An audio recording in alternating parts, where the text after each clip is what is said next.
Est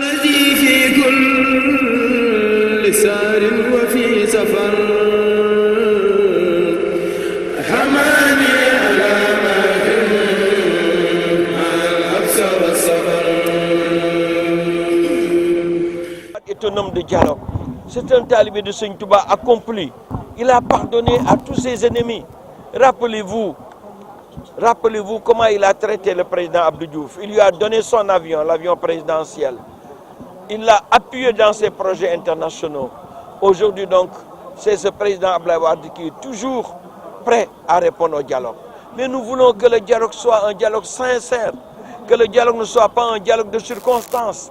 Je rappelle aux Sénégalais, quand le président Macky Sall avait appelé à un dialogue national, nous étions le plus grand parti d'opposition à y répondre. D'autres avaient décliné en disant qu'il n'était pas sincère.